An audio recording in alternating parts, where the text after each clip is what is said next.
They looked at her name, then looked back at her face, and laughed. There must be a mistake. The coordinator said, tapping the tablet with a manicured nail. I don't see your name on the list. The line of guests behind her grew impatient. One man in a velvet jacket scoffed. Probably try to sneak in. This is not that kind of event. The security guard glanced at her wrist. No band, no VIP tag. Ma'am, please step aside. She did not protest. She did not argue.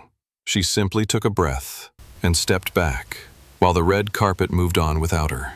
Behind the golden doors, the charity gala glittered. Cameras flashed, champagne flowed, celebrities posed beneath chandeliers as auction items were unveiled under glass. And her? She stood outside, erased. No one knew that hours from now, the entire ballroom would go silent. That the man behind the biggest donation of the evening, the man who would take the stage and change the future of the entire event, was married to the woman they just humiliated. And when he stepped onto that stage and whispered her name into the microphone, their laughter would vanish. Because he did not just donate, he bought the event. And she was not only on the guest list, she was about to own the room. Her name was Hannah Malik. Not the kind of name that sent tremors through society circles. Not the kind of name that made tabloids scramble or PR firms chase her down. She preferred it that way. Hannah was soft-spoken, intelligent, and invisible by choice. She wore simple colors, flat shoes, and carried a worn leather purse she'd had since college. Her makeup was minimal, and her hair tied in a low bun more often than not. She didn't care to impress the world. She only cared to remain sincere in it. What few people realized was that she had once been at the center of it all. Years ago, before marrying Idris Malik, a global tech magnate, philanthropist, and strategic investor, Hannah had worked as a social impact consultant. She was the mind behind several programs that redirected millions in corporate funds to struggling communities. She did the work, made the change, but always let others take the credit, even Idris. They had met during a panel discussion in Nairobi. She was the guest speaker. He was the surprise donor. While others tried to pitch him partnerships and business ideas, Hannah simply asked him to sit down and listen, and he did. Their relationship had grown quietly, two people drawn to each other by principle, not power. When they married, it was a modest ceremony on the rooftop of a library, not a palace. No headlines, no influencers. Tonight, though, Hannah was attending the most exclusive charity gala of the year. The guest list was handpicked. The venue, the historic Rosenwell estate, had hosted royals, presidents, and billionaires. She had attended the same gala once before, years ago, as a consultant who had helped design its community grant program. Back then, she wore a staff badge and stayed backstage, sipping cold coffee while others accepted praise for her ideas. This time, Idris had asked her to attend as a guest. "I want them to know you," he had said that morning, straightening the cufflinks on his tailored shirt. "Not as my wife, but as someone who made this event worth anything in the first place." Hannah had smiled at him, touched, but skeptical. "You know how these places are, Idris. They recognize brands, not people." He had leaned forward, kissed her forehead, and whispered, "Then tonight, they'll learn the difference." He had to fly out later for an urgent investor call in Zurich, but promised to arrive before the keynote speech. So, Hannah had come alone. She wore a modest emerald green dress, one she had designed herself years ago and tailored by a friend who ran a small shop downtown. No designer tag, no glittering logo, just fabric and intention. She arrived at the venue by a simple black sedan, not a limo, no entourage, no paparazzi. The valet barely glanced at her. The attendees passing by, men in tuxedos, women in shimmering gowns, didn't acknowledge her existence. To them, she was just background. She took her place in line, holding her invitation email on her phone. But when she reached the registration desk, the woman at the front scanned the guest list and frowned. "Name?" she asked, not looking up. "Hannah Malik." Pause. Tap, tap, tap on the screen. Frown. "I'm sorry," the woman said, now looking directly at her. "You're not listed here." Hannah showed her the email. It was from the foundation's director. It had the official seal and RSVP confirmation. The woman scanned it, then forced a smile that wasn't quite sincere. "This must be a mistake," she said. "Perhaps you were invited to the public viewing section, not the VIP gala." Hannah tilted her head slightly. "The invite says ballroom entry, table 7, right beside the director." The woman's smile stiffened. "That can't be right." Behind her, a couple sighed impatiently. A man in a designer scarf whispered loudly, "She probably typed her own invite. These people always try to sneak in for the free wine." The security guard stepped forward slightly. The crowd watched. A camera flash popped. Hannah was now visible, but only for the wrong reasons. "I think you should wait over there," the woman said, pointing toward a quiet bench near the side lawn. "I'll see what I can do." But no one would come. She knew it. Her name had been erased, not because she wasn't meant to be there, but because she didn't look like she belonged.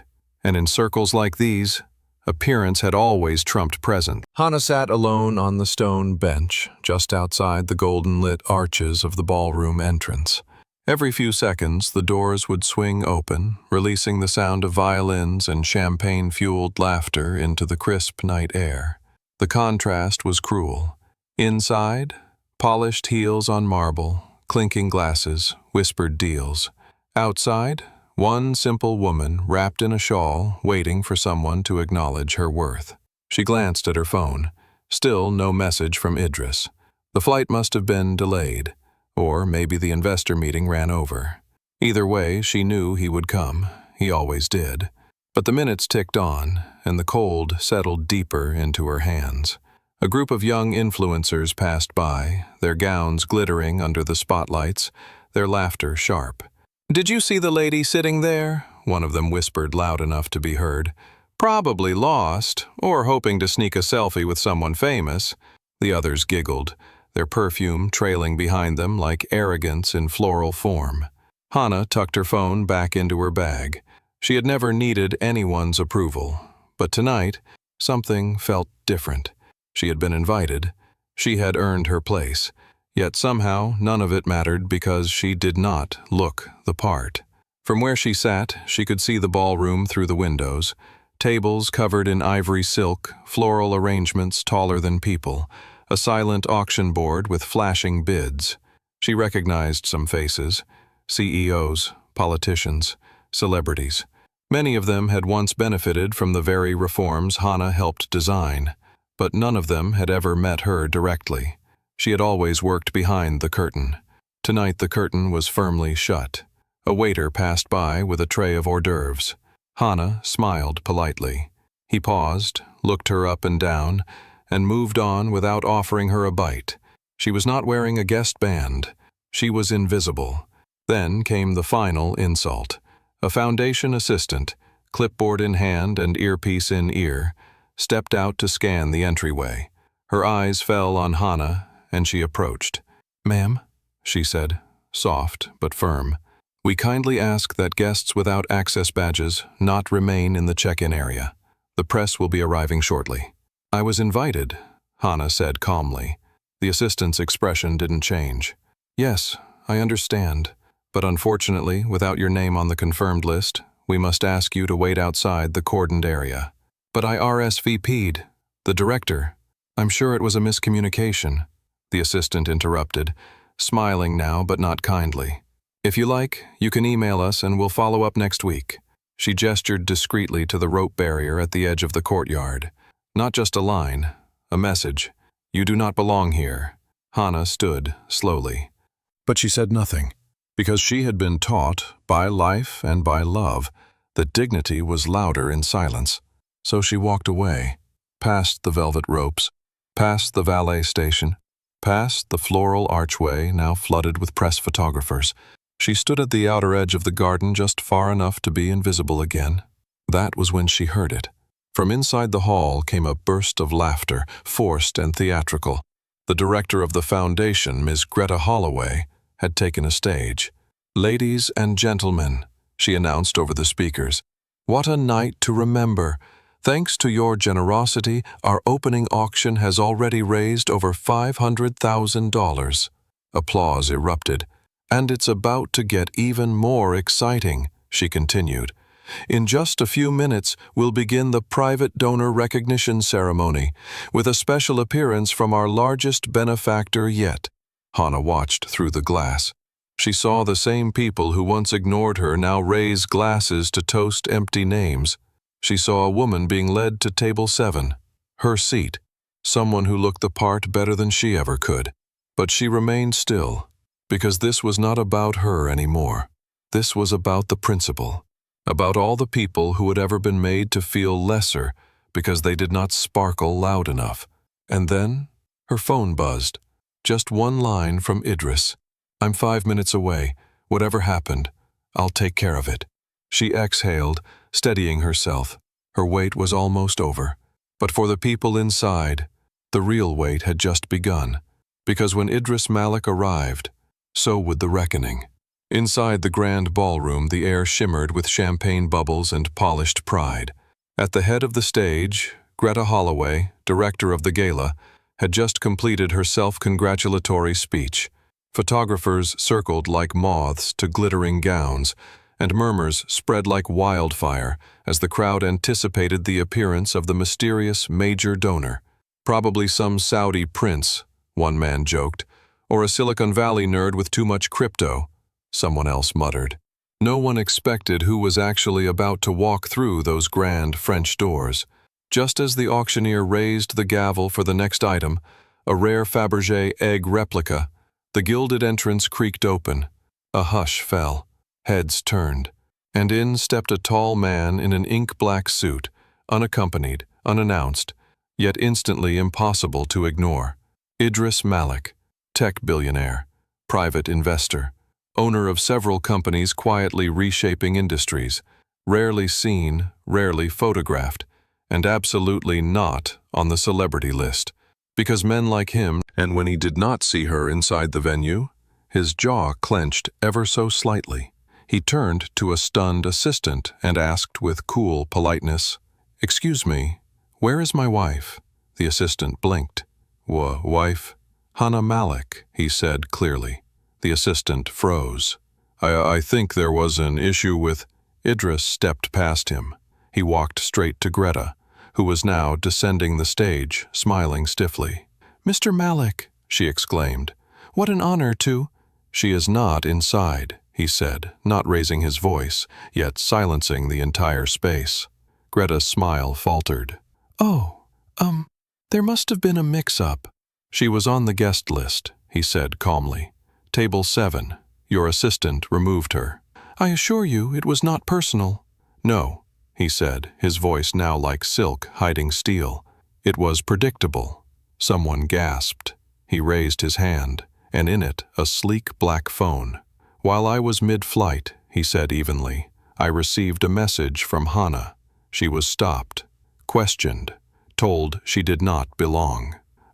I'm sure it was just a misunderstanding, Mr. Malik," Greta stammered. "A misunderstanding," he echoed, voice razor-sharp now, "is when a glass of wine spills. What you allowed was erasure." He turned slightly to address the crowd now watching in stunned silence. "How many of you spoke to her?" he asked plainly. "How many even noticed the woman sitting quietly outside?" Silence. "I built companies on innovation," he continued. "But my wife? She built futures.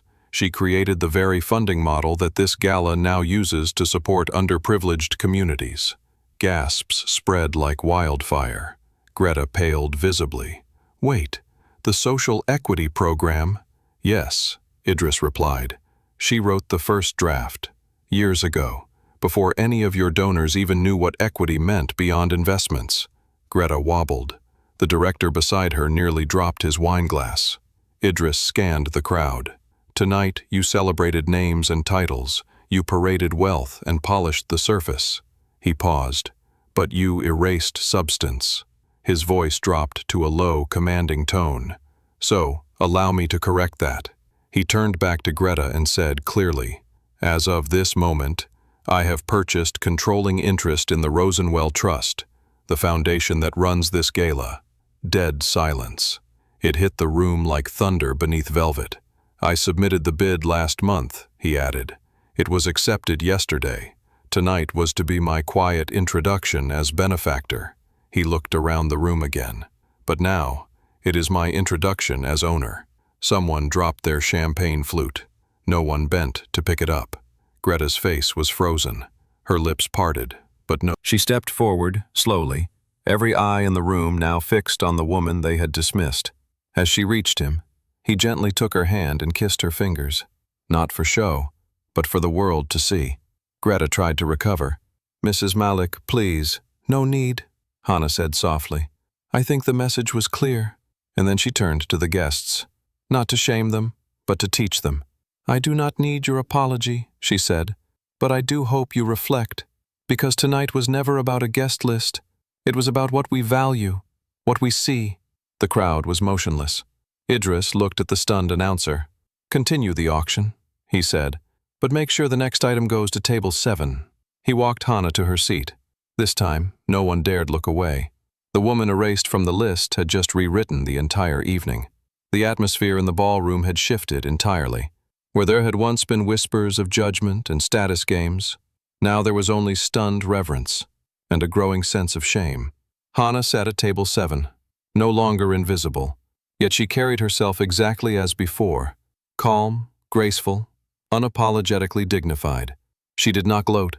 She did not scan the room for vindication, but everyone else, they could barely meet her eyes. The same man who had scoffed earlier, the one in the velvet jacket, now tugged nervously at his cuffs, staring at the untouched flute in front of him. The influencers who had laughed in passing no longer whispered. They avoided her gaze entirely. Even the foundation board members seated at the front, including Greta, sat stiffly upright, trying not to fidget under the weight of their own complicity. The next auction item was announced: a luxury vacation package to a private island. The auctioneer's voice cracked slightly as he spoke, the pressure of Idris's presence still heavy in the air. Opening bid, $50,000. Silence. Then Idris's voice cut through. 100,000. In my wife's name. Gasps again. The auctioneer stumbled. Bid received. 100,000 from Mrs. Hannah Malik. The crowd clapped tentatively, but not for the vacation. They were clapping for her. She nodded politely, then leaned toward Idris and whispered, "Was that necessary?" He smiled, only to remind them who the real guest of honor is. From across the room, the assistant who had asked Hannah to step away earlier was now trembling, her clipboard tucked behind her like a failed shield. Greta rose from her seat and made her way toward Hannah's table, her posture stiff but forced into humility. "Hannah," she said, "on behalf of the Rosenwell Trust, I want to sincerely apologize. We had no idea." Hannah stopped her gently with a small hand gesture. "You do not need to apologize to me, Greta. You need to Greta swallowed. "You're absolutely right." Idris leaned in, his tone polite but cool. "Moving forward, all event staff and leadership will be required to undergo equity and inclusion training. We'll begin with Greta and her senior board." Greta nodded, flushing red. "And the scholarships you launched using Hannah's original framework?" Idris added. "They'll be renamed." He turned to Hannah. "With your permission, the Hannah Malik Future Scholars Program." Hannah's eyes widened. I never wanted recognition." "You never needed it," Idris said. "But that does not mean you shouldn't receive it." The announcement echoed louder than any donation made that night. A new name, a new face, a new legacy carved from the dignity of someone everyone had overlooked. Suddenly, several of the guests who had laughed or looked down on her before began approaching with excuses, praises, or compliments that all felt too late. But Hannah greeted each of them with the same serene smile. She knew this moment wasn't about revenge. It was about clarity. It was about people realizing they had judged someone by the outer layer and missed the gold within. Near the buffet table, one of the younger Foundation Fellows whispered to a colleague, "She's the one who designed the community housing policy, right?" "Yes," the colleague replied. "She used to be on the board before the merger, left quietly. No one really knew why." Now they knew. She had walked away from a system that only accepted brilliance when it was packaged in prestige, and now prestige had come knocking at her door. The rest of the gala unfolded in hushed admiration. Reporters began gathering outside, scrambling to confirm the news that Idris Malik had acquired the trust and that his wife, the woman who had been turned away at the door, now held a position of power over the very organization that rejected her. One headline later read, "The erased guest who became the event's new leader." Another simply said, "Table 7 belongs to her now." By the time the final toast was made and the band played the last soft jazz note of the night, Hannah and Idris stepped onto the balcony for a moment of peace. The night sky stretched above them, velvet and endless. Below, the city twinkled, full of people who had no idea how close they came to repeating history. Hannah leaned against the railing. "It is strange, is it not?" "What is?" Idris asked, offering her a sip of his drink. "How people react to money before character." Idris nodded. "People only recognize power when it's loud, but character, dignity, wisdom, those things whisper." And most of the world by herself. The night had ended. The chandeliers dimmed, the applause faded. The servers packed up silver trays and polished glasses, clearing the remains of a glittering evening no one would forget. But outside, on the steps of the grand venue, Hannah stood quietly with Idris beside her, a soft breeze lifting the hem of her simple ivory gown. She looked out at the city skyline, then down at the elegant wristwatch Idris had given her years ago, the one he had engraved with the words, "The world will learn your name, but you never needed their permission." Tonight, those words had come true. She had not demanded respect. She had not begged for acknowledgement. She had simply stood in her truth and let the world catch up. As they walked to the car, she noticed a familiar face near the curb. The young assistant who had asked her to step aside just hours ago. The girl's posture was nervous, her eyes avoiding direct contact, but her body language spoke volumes. Hannah paused. "Excuse me," the girl said hesitantly. I just wanted to say, I'm sorry. I was following protocol, but I should have seen you." Hannah offered a gentle smile. "Seeing someone goes beyond badges and titles," she said softly. "Next time, trust your instincts more than your checklist." The girl nodded, blinking back emotion. "Thank you." As Hannah and Idris drove off into the night, her story was already traveling ahead of them, whispered in Gala corridors, reposted on social media, dissected in boardrooms. But the moral was simple. Sometimes the most powerful person in the room is not the loudest one, not the richest, not the flashiest. Sometimes it is the one they erased. Because resilience is not about forcing your way in. It is about rising so gracefully that even those who pushed you out have no choice but to open the door. Narrators. Closing message for viewer engagement. So, what did you think of Hannah's story? Have you ever felt invisible in a room you belonged in, passed over, underestimated, or silenced? Let us know in the comments. Your voice matters here. And remember, never judge someone by their outfit, their silence, or their place on the guest list, because one day the person they dismissed might just own the whole event. Drop your thoughts below. Don't forget to subscribe for more powerful stories like this, and hit the bell so you never miss a story that just might change how you see the world. Until next time, treat everyone with dignity. You never know who's holding the pen to tomorrow's